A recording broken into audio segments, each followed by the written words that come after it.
Hello, everyone, and welcome to the Spontaneous Brilliance Podcast.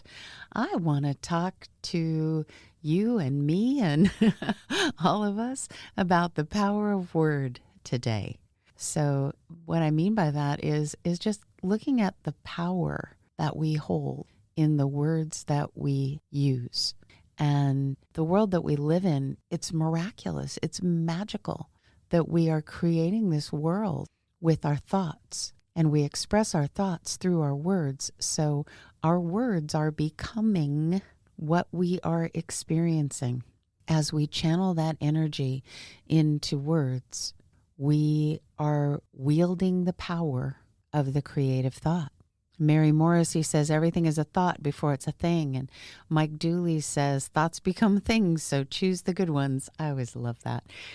When we're looking at our thoughts, we need to recognize that the bridge of creation, we're looking at our thoughts as creative.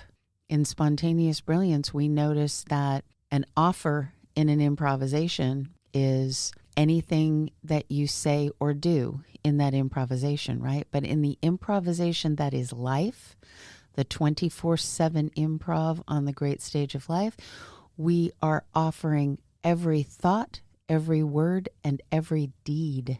Okay, so everything we do, everything we think, and everything we say is an offer into our own lives.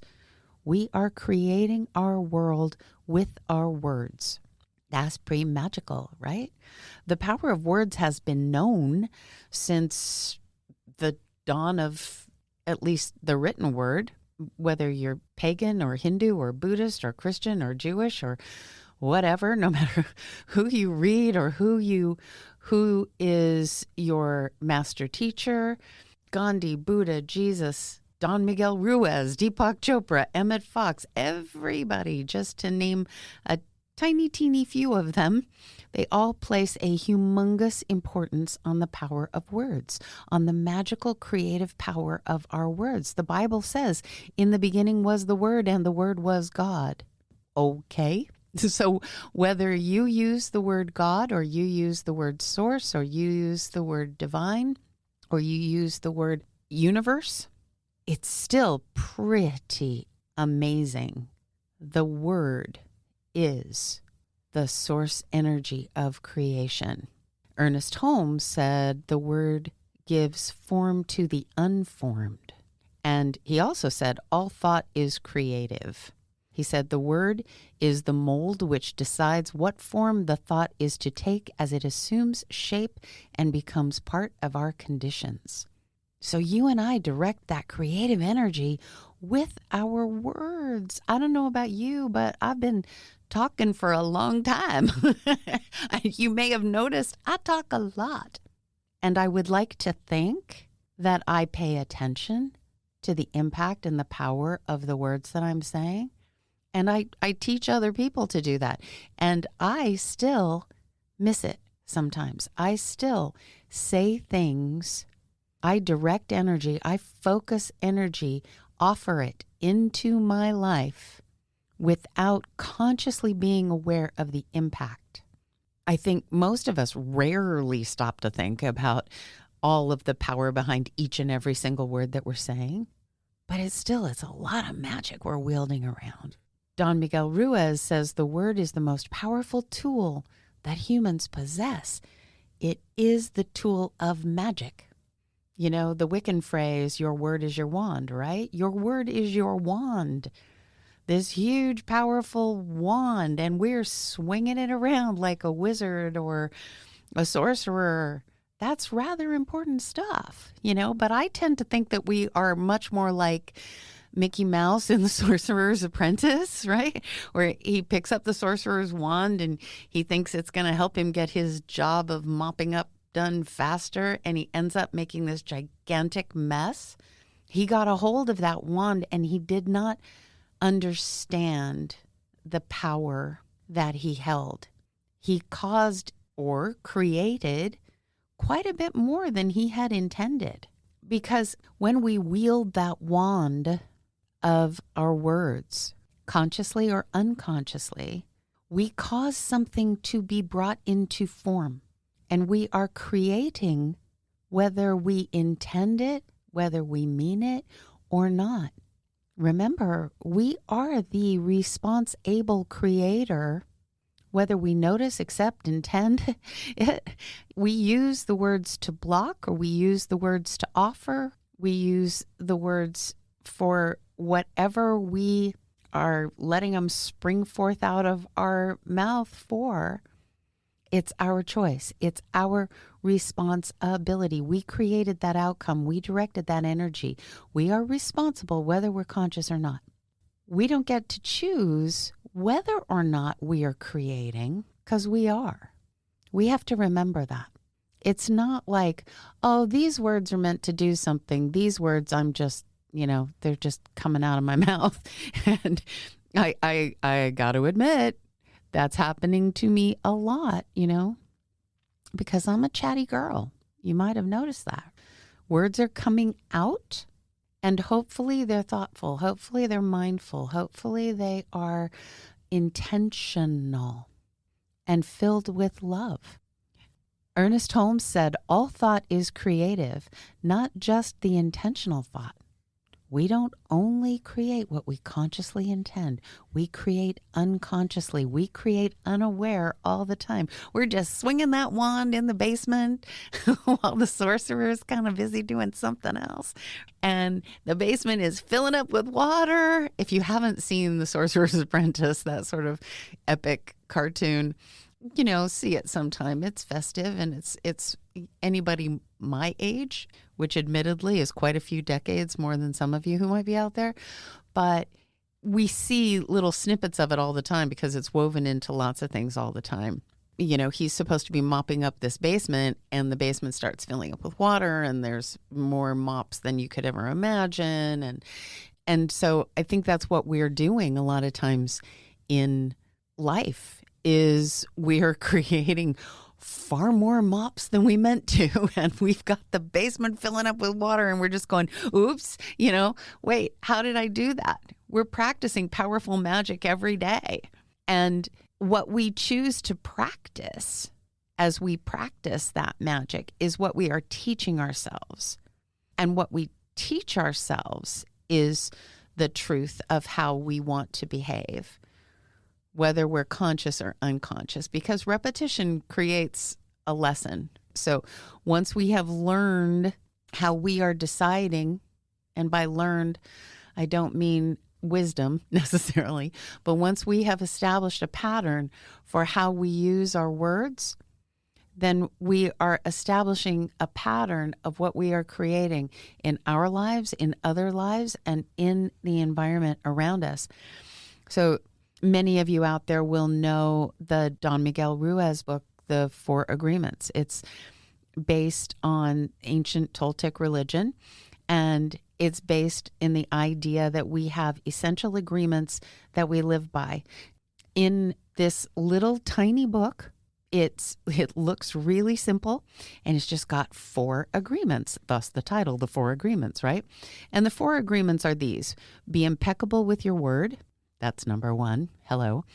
Don't take anything personally. Don't make assumptions. Always do your best.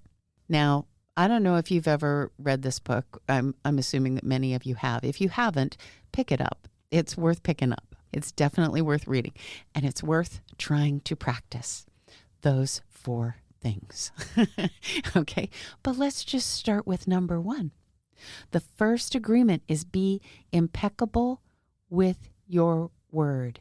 And Ruiz says that the first agreement is the most important one and the most difficult one to honor. Yeah, no joke, right? He says, speak with integrity. Say only what you mean. Avoid using words to speak against yourself, to gossip, or to wound others. Always use the power of your word in the direction of truth and love. And that is harder than you think. I actually return to that teaching again and again to remind myself there is no such thing as a word that doesn't create. When we recognize that our words, whether we are thinking them or speaking them aloud, ultimately create our reality, we can see the vital importance of being impeccable. In other words, being without error in what we say and believe about the universe, about ourselves, and about others, and about our environment, virtually about every relationship that we have. I spoke recently about relationship on one of the podcast episodes, and hello, in every relationship, all 7 types of relationship, whether it's with ourself, or it's with the universe, or it's with other people, or it's with other living creatures, or it's with things, or it's with systems, or it's with our environment, whatever that relationship is, the words that we are speaking about that relationship and speaking into that relationship are what is creating, literally, that relationship. Ruiz says that this one single agreement is so important that with just that first agreement, be impeccable with your word, you'll be able to ascend to a level of existence that he calls heaven on earth. Now, I actually can buy that. I can totally buy that. I'm not there yet because I'm not impeccable with my word. And I think pretty much probably anybody that is probably isn't incarnate in a body because it's harder than it sounds. We're creating 24/7 and we're talking all the time and we're telling our story and we're creating the world in which we live. And we're doing it, hopefully, mindfully.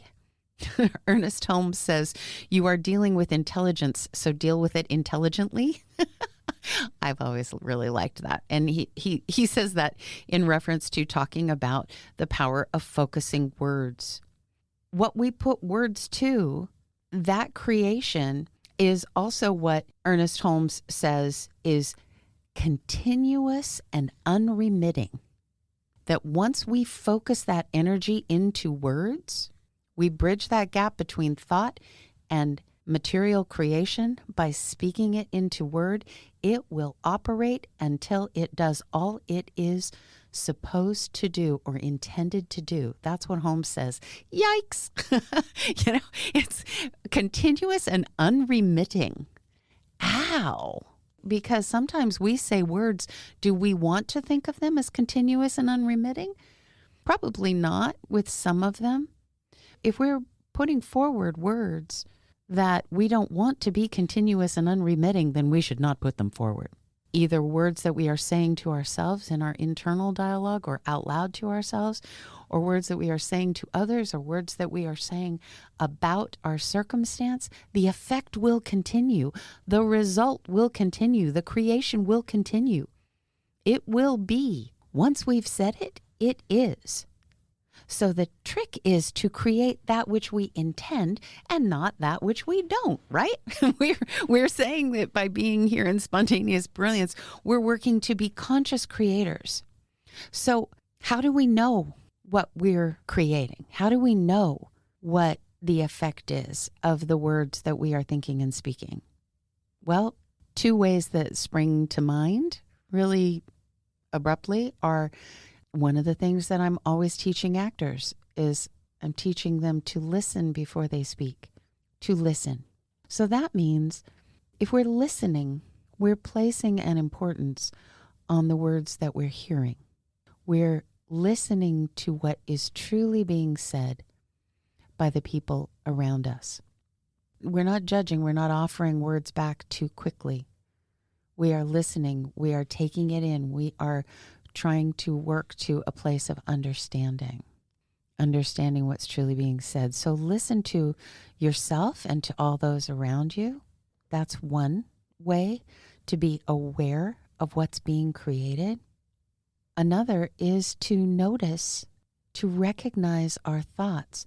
In Spontaneous Brilliance, in the first couple of chapters, I spend a lot of time talking about the spontaneous thought and how we don't recognize our moment-to-moment, second-to-second, rapid-fire thoughts that are happening in our heads every second of every day.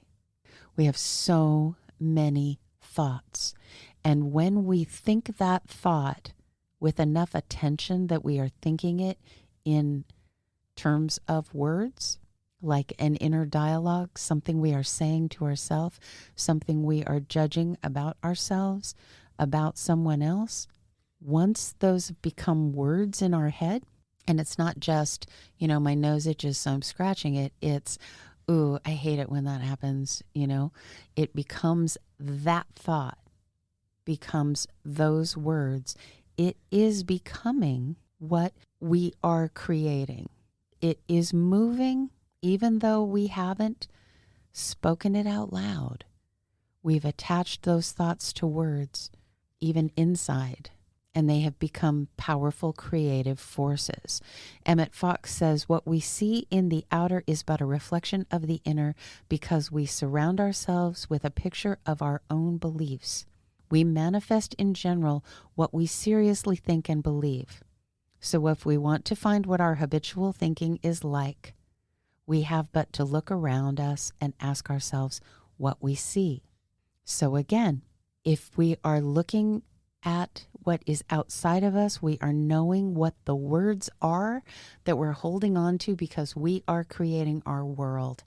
And I know right now, you and me and most people listening to this are thinking, yeah, okay, yeah, philosophically, yeah, okay, I hear that, but I'm not creating all the chaos that's swirling around us right now. Well, we are creating our perspective on it. We are creating our participation in it. We are creating the energy that we put toward it. We are creating the attitude and the intention that we put toward it. And we are creating what it does to us and what it does that we excuse, allow, invite from ourselves and from others based on it. That chaos, that part of the global story exists, but we still have, yes, we do, say it with me, 100% responsibility. And that includes every word we say about it. Emmett Fox has a process that he wrote about, I think he was writing in the 1930s, but he wrote about the 7-day mental diet. And the 7-day mental diet is just what it sounds like. It's 7 days vacation, 7 days not allowing yourself to nourish yourself with negative thoughts. So any negative thought that you have before it becomes a word in any form, or as soon as it becomes a word in your mind, you stop, acknowledge it, and let it go, and replace it with a positive thought. And that is hard. I gotta tell you, getting through 7 days without accidentally holding a negative thought, that's a challenge. Try it sometime. Try it. There are all sorts of places where you can just Google 7-day mental diet, Emmett Fox, and all sorts of different versions of him saying how to do it and other people saying how to do it. Doesn't matter. Just try going 7 days with consciously stopping and erasing and letting go any negative thought. And when you catch yourself in a negative thought, you got to start back at the beginning of the 7 days. If you've been holding a negative thought and didn't notice it for a while, then you start over again, because we have so many unconscious thoughts. So it's a great practice to try because it helps us notice our habits of thought. And remember, beliefs are just habits of thought. Beliefs are just thoughts we keep thinking that we decide are patterns of thought that we're going to make ours. And so when we want to break that habit, really interrupting it in a radical way, like a 7-day mental diet, is a great way to start breaking that habit and making us conscious of the ways that we are creating with our words, because we are making offers, we are making choices, conscious and unconscious. And when we do those things, we create ourselves with our words, we create others with our words, we create our world, we create our experience, we create our circumstance with our words. And so how do we create ourselves with our words? Well, think about it. What do you say to yourself? Or what do you say about yourself? I just hate that. I hate it when that happens. I'm sick of that. I'm too old for this. I don't look good today. I'm unlucky. Do you hear yourself saying any of those things ever? I wish I was more like that person. We use it for a comparison. That does nothing. That is you lowering your status in reference, in comparison to that other person. And remember from the book, Spontaneous Brilliance, comparison is a bad C word, right?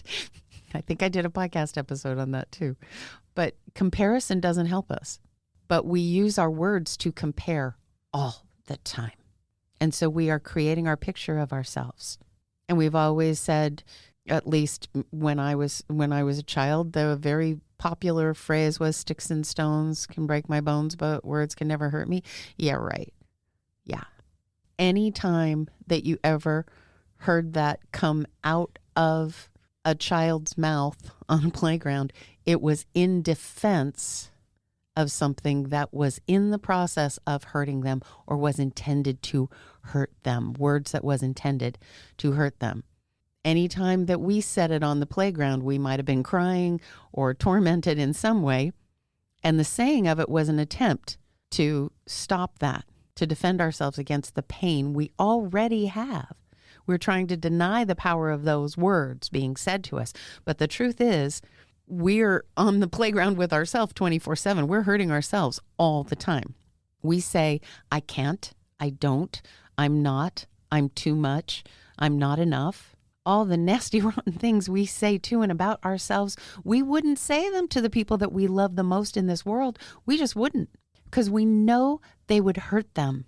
We don't say to our children or to our parents or to our beloveds or to our besties, we don't say, ooh, you're too old for that or whatever.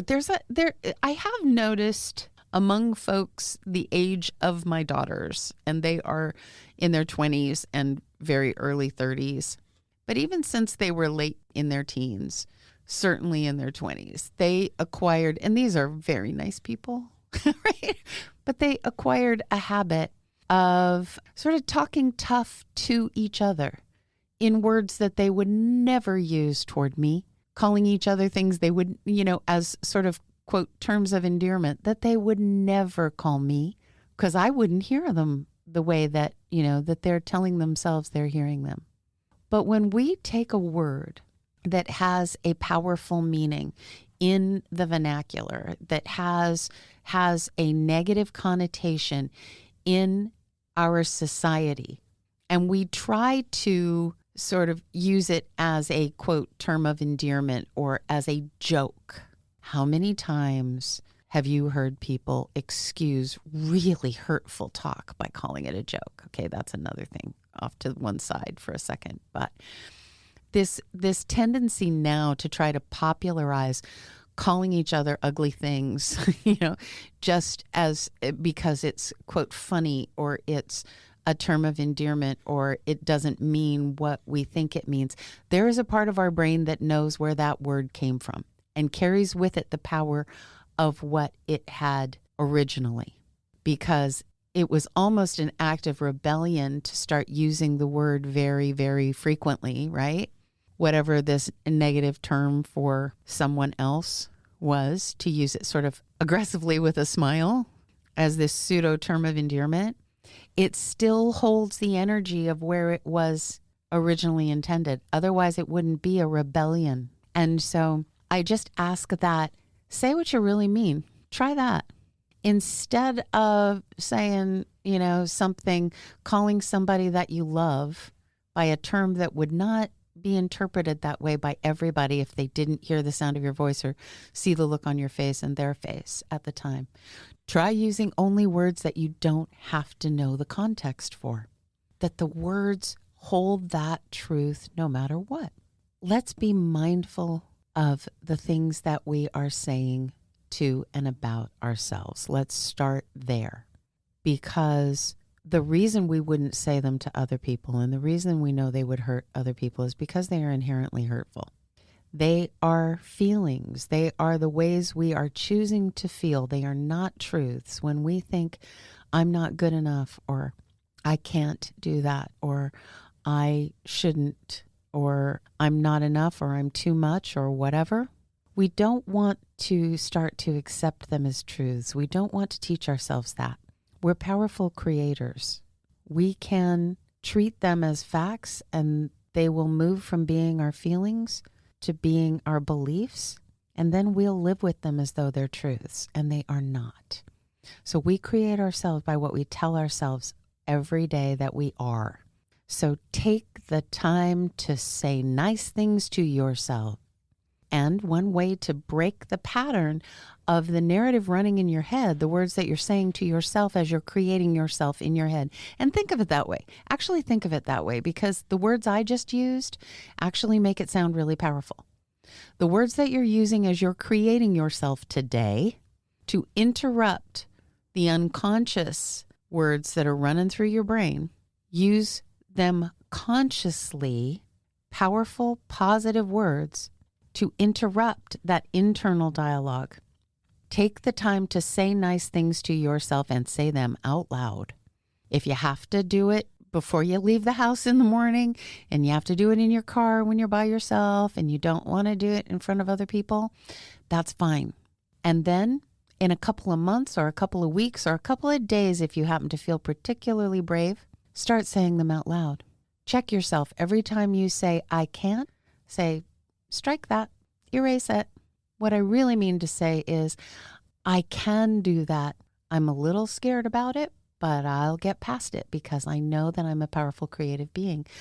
Wow, that would change a conversation in a boardroom. That would change a conversation in any workplace. And yeah, some people who are used to being scared, to have positive thoughts about themselves, to see themselves as conscious creators, 100% responsible for every moment of every day, for creating their own life, for telling their own story, for writing their own story, for directing their own vision on the great stage of life. Anyone who is not used to that or is afraid of that kind of responsibility, then they are going to think that's weird. And that's okay. They are never going to see anything differently unless you and me and everybody out there, we start showing up as the unique creative geniuses that we know we are. And we start speaking to them as the unique creative geniuses we know they are. So we start using those kinds of words as we create the others in our lives, because that's the second thing we do with words. We create the people around us. Remember, along with the sticks and stones baloney, is the phrase, if you can't say something nice, don't say anything at all. Good idea. Because a long time ago, apparently people understood the power of, if you're going to say something negative, it's going to land. When you say drop dead, get lost, bite me, whatever you say, if you're blowing it off and you don't really mean it, then what's the point of saying it? What's the point of wasting that creative energy? If you recognize that you are creating your relationship with the human being you're speaking to, you are 100% responsible for your creative input, the way you are focusing the energy, the moment you put it into a word, then are you really wanting to say that to them? If you're joking with a friend and you say really what would be, if taken in a different context, the words could be used really hatefully and hurtfully, then don't use those words to jokingly kind of not own actually just telling them that you love them and you think they're beautiful and they're amazing. Why not just say that? Why not just say, hey, beloved, I absolutely adore you? Why have to joke about it? Why have to interrupt it with some kind of word that sounds cool because it's antagonistic, and I don't mean it. They know what I mean. Okay, but you're still creating something with that energy. When you use judgment phrases, we know that most of us don't set out to deliberately have a damaging or a status lowering effect on the people around us. We're just saying what we thought in that moment. And even though we wouldn't deliberately hurt someone, but what about the times we don't realize it, when the unconscious creation comes out in words? Oh, you're not really going to wear that. Oh, not that one. I don't think he's your type. That's not the way you should be doing that. What if it doesn't work out? All of those phrases that we're saying out of our fear or out of fear for the person being hurt, what are we creating? Are you willing to own what you're creating with your words? And what about the words against others that we think aren't hurting them because they didn't hear them, right? We said it to somebody else. We're still sharing a negative picture of someone with someone else. We're giving them an impression. I like that word. We're giving them an impression. We are impressing the thought, the negative thought about that person into the psyche of another person. We're changing their perspective of the person that we're talking about. And what about jokes? Ugh, man.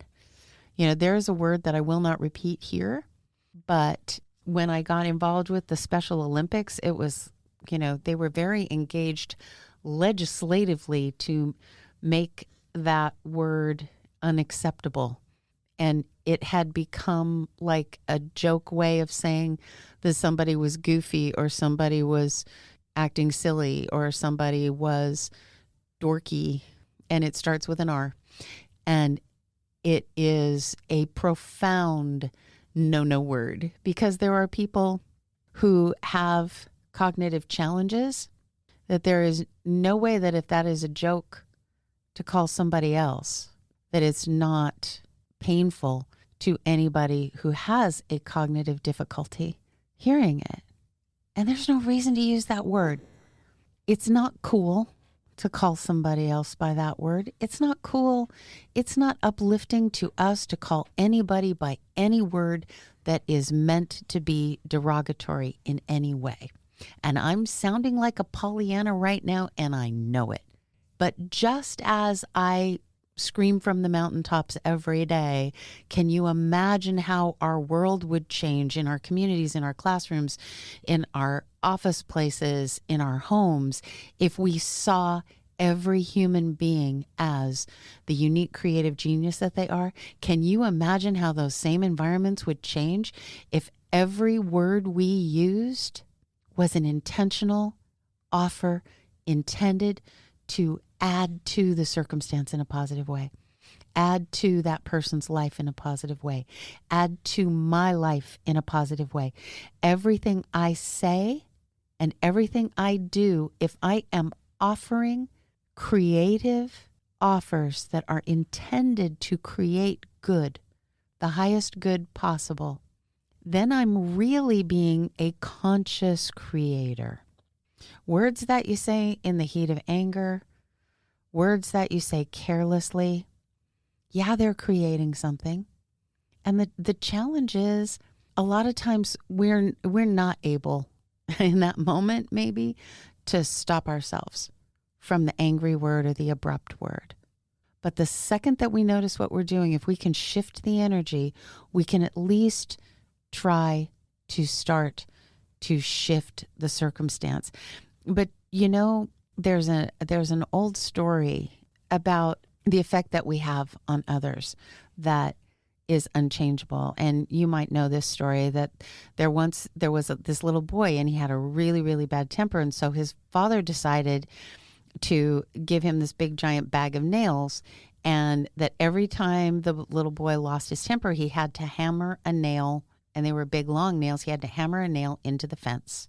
And on the first day, this boy hammered like 37 nails into the fence. And over time, the boy gradually began to control his temper. And over the next few days, weeks, months, the number of nails that he was hammering into the fence got less and less. And he discovered over time that it was easier to control his temper than to hammer the nails into the fence, right? And so finally, one day, the boy went through a whole day and he didn't lose his temper at all. And he told his father, yay, didn't lose my temper at all. I didn't have to hammer any nails. And his father said, okay, then go back to the fence now and pull all those nails out of the fence so we don't have to acknowledge those past actions with those nails being in the fence. You go pull all those nails out of the fence. So the little boy went to pull all the nails out of the fence, and it took him quite a while, and he went back to his dad, and he's like, I got them all out of the fence. And so his dad walked him back to the fence and said, now look at all the holes in the fence where the nails were. The fence will never be the same. When you say things in anger, they leave scars behind, just like the holes in the fence. If you put a knife into a man and draw it out, Father said it won't matter how many times you say I'm sorry, the wound is still there. I used to tell my kids when they were little, I'm sorry won't unbreak the plate.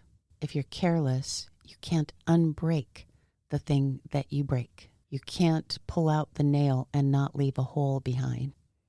Or in the Father's graphic terms, you can't pull that knife back out and not expect there to be a wound. So Jesus said, every idle word that a man shall speak, they shall give account thereof. For by thy words thou shalt be justified, and by thy words thou shalt be condemned. Not by something outside, but by what we are creating. And that's the third way that we create with our words. We create our circumstance. And we don't tend to listen to ourselves. If we did, we wouldn't say half the stuff we are saying, right? What are we saying? What are we really saying about our circumstances? And we do it over and over again. It's almost like a way of expressing joy or surprise. We'll go, I can't believe it. It can't be. No way. And those are about good things. We say that about good stuff. As we believe, so it is, right? As we say, so it shall be, right? So every time we get something fabulous in our lives, our conditioned expression is, I just can't believe it. Oh my gosh, I can't believe it. No way. What? Gandhi said, it is better in prayer to have a heart without words than words without a heart.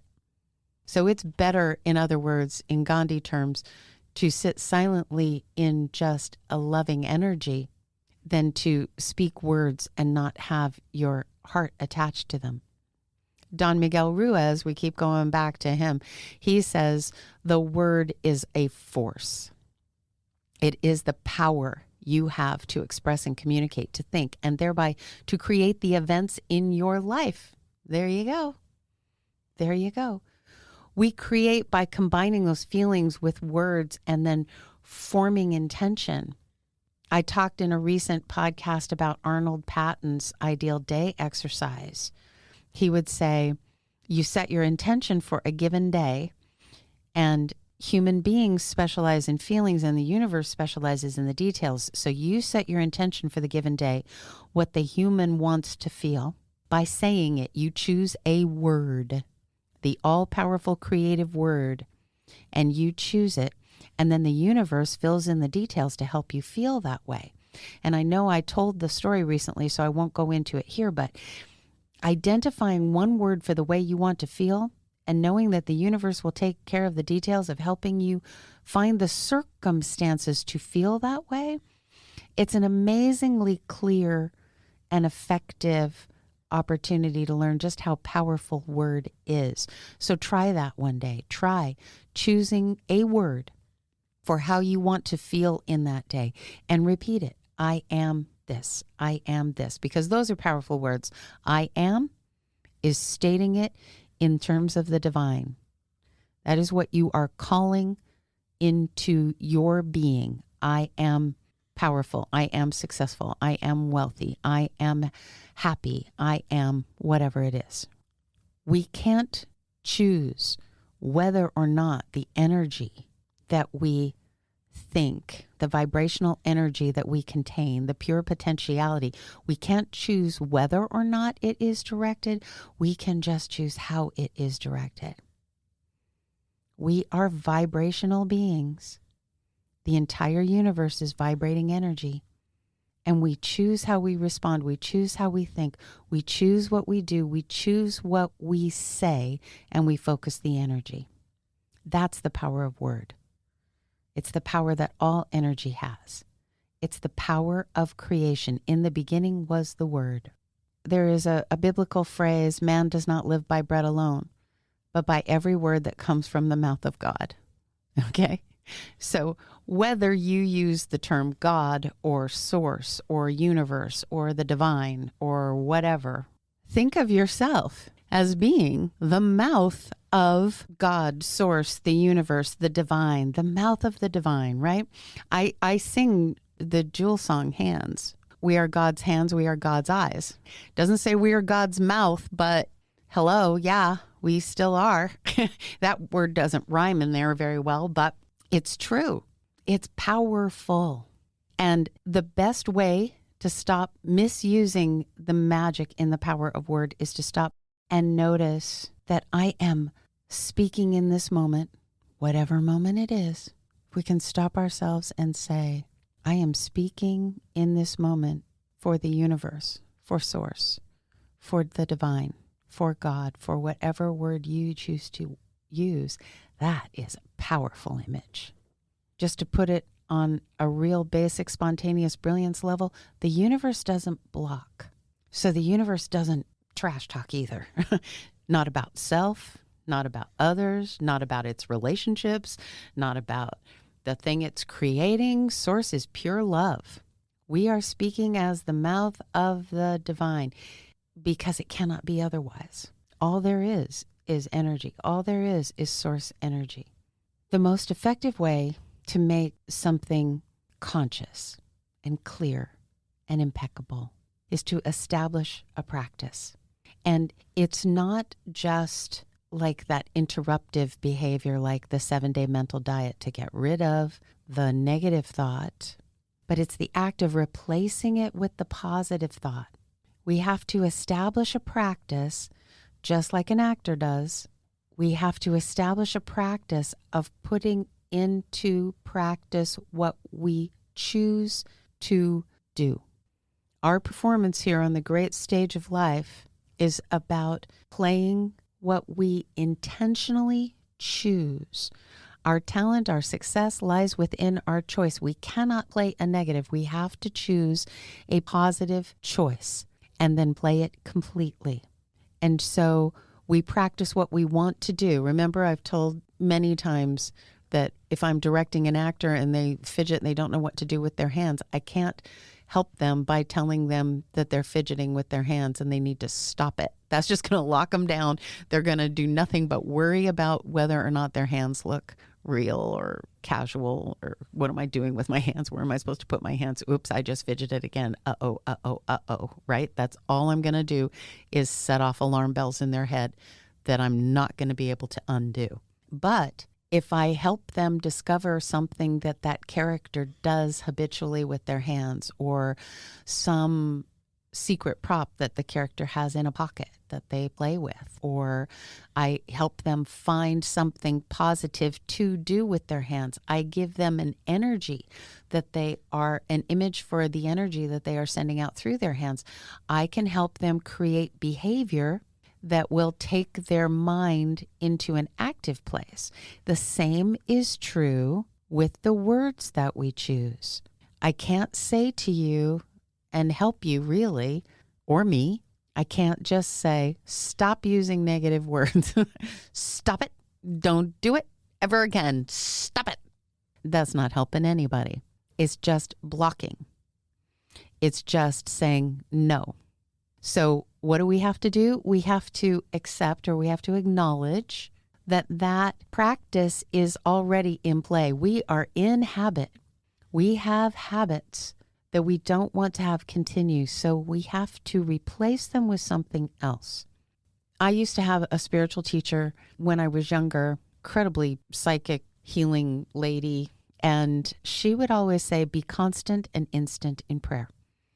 Be constant and instant in prayer. And remember what we said earlier about prayer, that Gandhi said, it is better to have a prayer in the heart than a prayer without heart, or something like that. I can't remember the quote. I had it in front of me a little while ago, but I don't know where I put it. But the point being that Gandhi's point about if you have a prayer without the heart involved in it, without love attached to it, it's just words, right? You don't want words that are just floating out there. You want words that are attached to the energy of love. So if you become constant and instant in prayer, and prayer for you is always about love, and it doesn't have to be prayer to a deity. It doesn't have to be prayer in the sense of you're asking for something, but just mindful thought, mindful focusing of loving energy. If that's what becoming constant and instant in prayer means, then we've got it made. So we choose our words out of love, not fear. We don't become afraid of our words because now we know they're powerful, right? When we're recognizing they're powerful, it's like, oh my God, now I can't talk. I can't, and not only can I not talk, I can't think, because what if I think something negative? I'm creating something I don't want. Okay, breathe. And when you notice that you are having a thought or you're saying a word or words that are not in alignment with your desires, that are not in alignment with your soulful self and who you know yourself to truly be at your essence, then simply substitute constantly and instantly without judgment. If you're constantly and instantly in loving prayer, you don't have time for judgment. So you're not going to substitute those words that you said accidentally or unconsciously with words of judgment about, oh, dang it, I can't believe I did it again, right? It's not about that. It's not about that. It's about replacing them constantly and instantly with words of love for you, for whoever you're talking to, for the process that just transpired, for the situation that you're in. We want to respect the words and invest in the power that they have, but we don't want to fear them. We want to create intentionally, and we want to help our choices become conscious ones so that our offers, every word we offer, is a word that we intend to offer. Our offers are gifts, so bring the gift of love. We need to remember that the way we're going to stay conscious about this is we're going to listen to the words that we're saying to others. We're going to listen to the words that we're saying to ourselves. We're going to listen to the words we're saying about our circumstance. And we're going to replace any of them that are unintentionally negative and those that are intentionally negative. We're going to replace any of those that are negative with positive, loving, gifting words. And we're going to create intentionally with our words. And one way that we can help ourselves do that is to choose the word for the way we want to feel that day. So we're going to choose that powerful word and let the universe take care of the details. We recognize the power of the words of ourselves and others. And when we're recognizing the power of our words, which is what we just talked about in those things that we can do, then now for a second, let's look at what we can do about the words of others. When we recognize the power of words and we recognize that other people's words have power toward us, just as ours have power toward them, it's our choice what we do with the words that they offer us. Remember that there's another one of the 4 agreements, don't take anything personally. So if you can let those words be met with a loving, I heard them, I don't need to own them, okay? Just because they're out there does not mean they need to change me, does not mean they need to weigh on me. We can recognize also that we are choosing in every second. And if we feel or think or say or do something, it is our choice and we have created it, and we can continue to create it in the next second. So it can be more of the same or it can be something completely different. And that completely different will often be, if the thought is something we didn't want to put out into the world, then we can become constant and instant in prayer. Shift the energy to an offer of love. We're going to offer love in our words each day. We're going to focus our energy in that way each day. And we're going to know that our words are magical. They are powerful. They can change a feeling or a perspective in a heartbeat. And we can create ourselves, create others, create our circumstance, create all our relationships through the powerful bridge of taking our thoughts and our feelings, transforming them into words, and letting the words be the bridge that brings them into material being. So today, I want to offer you the words, I absolutely love you. And I want to just encourage you to go out into the world today and practice the 7-day mental diet with beautiful substitutions, constant and instant prayers of love and positive energy for all those that you speak to. Try substituting any habit words that might be seen in some circumstances as negative, even if you don't mean them that way, and shift them. Choose words that cannot be mistaken for anything but love and joy and fun and kindness and generosity and beauty. And let that be our offers today, my friends. We are going to offer the power of word. We're going to be the sorcerer's apprentice, but we're not going to swing that random wand around. We're going to do it with mindfulness and grace and love. All right, you guys, thanks a bunch for hanging out with me as I said a lot of words about the power of word. And have a beautiful, glorious, blessing-filled day, and I will talk to you soon. The Spontaneous Brilliance Podcast is brought to you by Miracle Communications Group. Our producer is Michelle Oneida. Sound engineer is Corey Michaels at Corey Michaels Productions. Music is composed by Rex Miller. And I'm your host, Sandra Kavanaugh. You can learn more about me and all things Spontaneous Brilliance at sandrakavanaugh.com or spontaneousbrilliance.com. And please join the conversation here at the Spontaneous Brilliance Podcast by emailing us at podcast@spontaneousbrilliance.com.